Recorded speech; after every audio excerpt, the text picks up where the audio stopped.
पवन सिंह और खेसारी में क्या हम वाली बातें हैं, हम फर्स्ट हम फर्स्ट हम फर्स्ट? अब देखिए वो लोग गाने जैसे गाते हैं उसी तरह से उनके विचार हैं। पवन सिंह खेसारी लाल यादव को सुपरस्टार मानती हैं?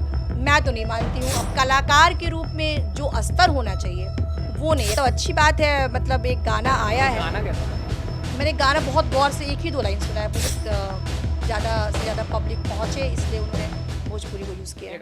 चर्चाएं कम हुई तो क्या हुआ, इतिहास के पन्ने जब पलटोगे तो नाम मेरा पाओगे। देखिए, प्रेम में आपको सिंगर देवी दिख रही होंगी, आवाज़ के तो आप फैन हो ही बेशक।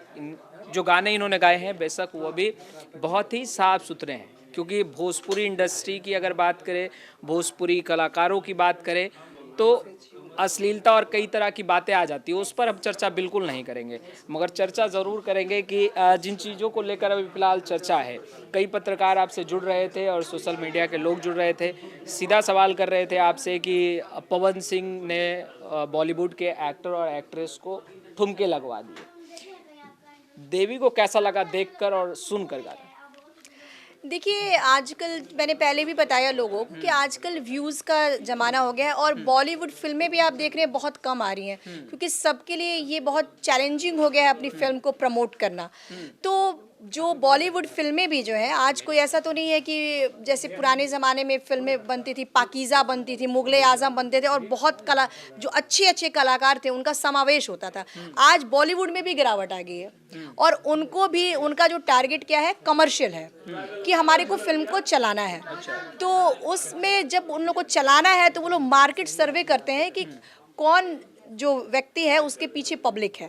तो अगर उनको लगता है कि भोजपुरी में जो पवन सिंह है, किसी भी मतलब कोई भी जो कलाकार है उसके पीछे चाहे जिस भी कारण से अगर पब्लिक जुड़ी हुई है, तो उनको लगता है कि शायद उनको हम थोड़ा सा अगर हम इस फिल्म में अटैच करते हैं तो कहीं ना कहीं जो हमारी मूवीज़ है उसको देखने के लिए बिहार का एक जो बड़ा तबका है वो कहीं ना कहीं उससे अफेक्ट हो सकता है। तो यहाँ कोई ऐसा नहीं है कि उनसे किसी के टैलेंट से प्रभावित होकर किसी को बुलाया गया है। यहाँ पे सीधा सीधा जो रीज़न है वो रीज़न है, कमर्शियल रीज़न है कि उनको लगता है कहीं ना कहीं ये मार्केटिंग जो है वो प्रभावित होगी।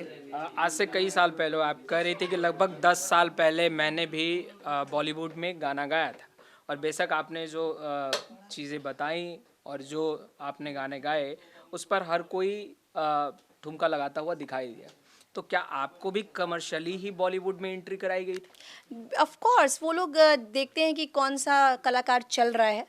और मैं बताऊं कि आज जो बॉलीवुड है, मतलब उस समय बताऊं कि जो अरिजीत सिंह आज बहुत फेमस सिंगर है, उस टाइम उनका कोई नाम नहीं, मतलब नाम था वो, मतलब रियलिटी शो वगैरह किया था उन्होंने, लेकिन वो प्रीतम जी का मतलब स्टूडियो था, वहाँ पे मुझे इनवाइट किया था। थैंक यू फिल्म थी अक्षय कुमार की, उसमें गाने के लिए, और उसमें अरिजीत सिंह रिकॉर्डिस्ट थे। वहाँ पे वो रिकॉर्डिंग कर रहे थे, उसका उस समय नाम नहीं हुआ था।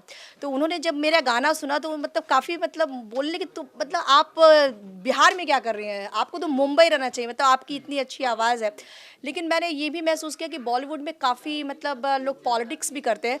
उस टाइम उन्होंने हमारे गाने को रिलीज़ तो किया फिल्म में, लेकिन हमारे नाम को उन्होंने हटा दिया। अच्छा। तो इसलिए मैंने उस बात को मैं कह भी नहीं पाई कि मैंने इस फिल्म में गाना गाया है, लेकिन मैंने गाया है थैंक यू मूवी में, और उन्होंने मतलब मेरा नाम भी हटा दिया। तो मुझे बॉलीवुड से मैं बहुत प्रभावित नहीं हूँ, क्योंकि बॉलीवुड आज वो पूरी तरह से कमर्शियल है, वो लोगों का यूज़ करती है। और ये भी जो गाने उनका आया है तो वो पूरी तरह से मार्केटिंग के तहत आया है। अच्छा, आपके वक्त के गाने, हालांकि वक्त तो अब भी आपके साथ है, अब भी आपके साथ चल रहा है, मगर जो पहले आप गाना गा चुकी हैं, क्या पहले वाली तस्वीरें फिर से दोहरा रही हैं? क्या लग रहा है कि जो काली घटाएं थी वो छट रही हैं?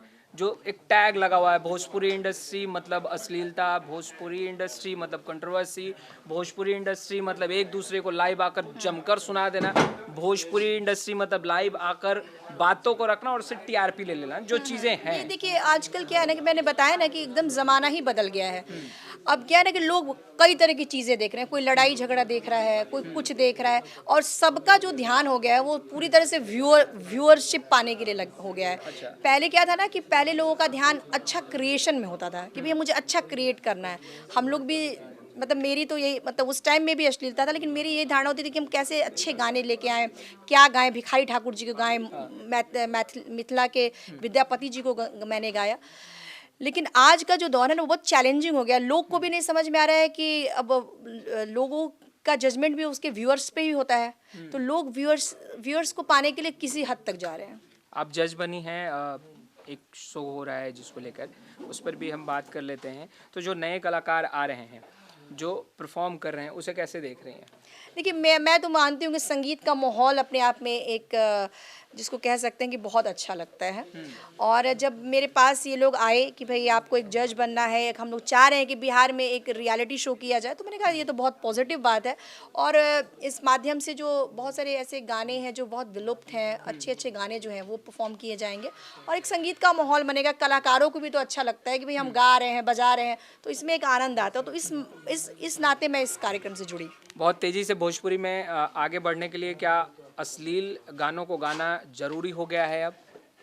देखिए, ऐसा लोगों को लगता है, लोग आज ऐसा है ना कि आजकल बिहार के ऐसे ऐसे लोगों ने सुपरस्टार मान लिया है और वो लोग अश्लील गाने गाते हैं, तो युवा वर्ग भी देखता है, उनको लगता है कि अरे मुझे भी फेमस होने के लिए ऐसे ही गाने गाने पड़ेंगे। अच्छा। लेकिन ऐसा है नहीं, अच्छी चीज़ें ही कायम रहती हैं और हमेशा रहती हैं। पवन सिंह खेसारी लाल यादव को सुपरस्टार मानती हैं?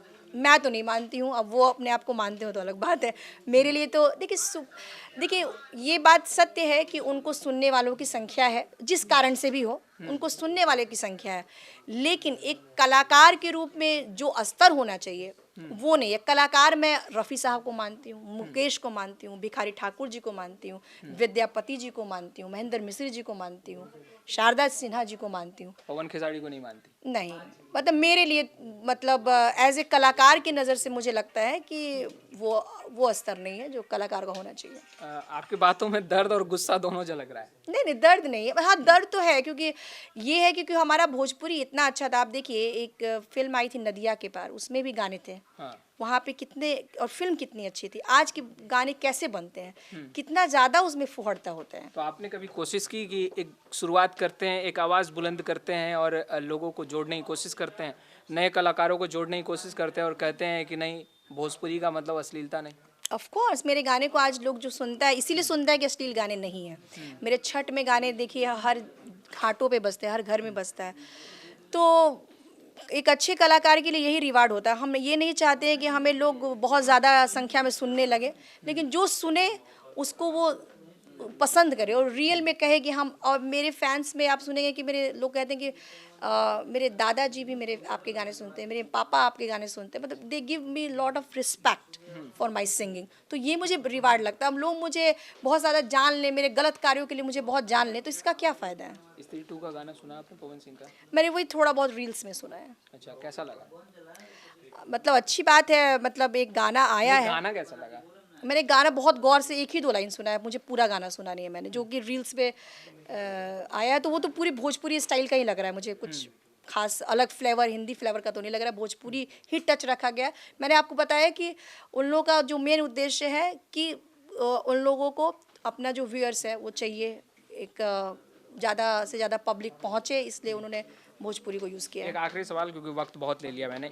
सवाल यह है कि लाइव आकर जो कलाकार एक दूसरे को कोसते हैं, बीच में ऐसा लगा था 2 भाई एक हो गए और यही दिखाया भी गया, गले से गले मिल गए, चलो अब सब खत्म हो गया, फिर लोगों को लगा कि नहीं अब नहीं होगा, लाइव आकर अब ये 2 भाई नहीं लड़ेंगे, मगर शुरुआत फिर हुई है। खेसारी लाल यादव जिस तरीके से लाइव आए, पवन सिंह को कहा बड़ी लंबी लकीरें नहीं खींची और बहुत कुछ जो कुछ कहा, लाइव आकर एक दूसरे को कोसना कितना आप उचित समझती हैं और इससे कितना वही मैंने छवि पर असर पड़ता है? देखिए, सोशल मीडिया का वही दुरुपयोग हो रहा है। पहले ये सब चीज़ें नहीं थी। जब तक आपको न्यूज़ वाले, जब तक कि जो कंपनियां हैं आपको कुछ करवाएगी नहीं, तब तक आप नहीं आएंगे। अब सब लोग फ्री हो गया है, जिसको जो मन कर रहा है वो अपना कह रहा है और कुछ व्यूज़ भी मिल जाते हैं तो उनका और मन बढ़ जाता है। टीआरपी के लिए भी लोग इस तरह हाँ, ऑफ कोर्स, क्योंकि लगता है कि ये चीज़ें चल पाएंगी तो लोग चला रहे हैं, लेकिन उसका क्या मतलब, आज लोग देखेंगे कल भूल जाएंगे। और मैं भी अपने सोशल मीडिया पे वही चीज़ें प्रस्तुत करती हूँ जिससे लोगों को कुछ फ़ायदा मिले। जैसे मैं कभी फॉरेन टूर पे जाती हूँ तो मैं अपने उस जगह को दिखाती हूँ, ब्लॉग बनाती हूँ, ताकि लोगों को कुछ, वहाँ जो लोग नहीं जा पा रहे हैं वो लोग कुछ देख देख पाएँ। लेकिन बिना मतलब की चीज़ों को बहुत ज़्यादा लाना, और उससे क्या समाज को हम दे पाएँगे? हम जब अच्छा संगीत करते हैं तो समाज को कुछ मिलता है। तो मैं कॉन्सन्ट्रेट करती हूँ कि मैं वो सारी चीज़ें करूँ जिससे हमारी पब्लिक को कुछ लाभ मिले। हम वाली बातें तो देवी जी ने कभी नहीं की, ना लाइव आकर कहा और ना मंच से कहा और ना ही स्टेज शो के दरमियान कहा। पवन सिंह और खेसारी में क्या हम वाली बातें हैं, हम फर्स्ट हम फर्स्ट हम फर्स्ट? अब देखिए वो लोग गाने जैसे गाते हैं उसी तरह से उनके विचार हैं, उसमें मैं बहुत ज़्यादा पढ़ना भी नहीं चाहती हूँ, मैंने बहुत ज़्यादा देखा भी नहीं है कि वो लोग क्या कर रहे हैं। लेकिन जो भी थोड़ा बहुत देखती हूँ तो यही लगता है कि इन लोगों को अभी मतलब बहुत कुछ सीखने की ज़रूरत है, और जो विचार हैं इनके ना वो बहुत ही लिमिटेड है।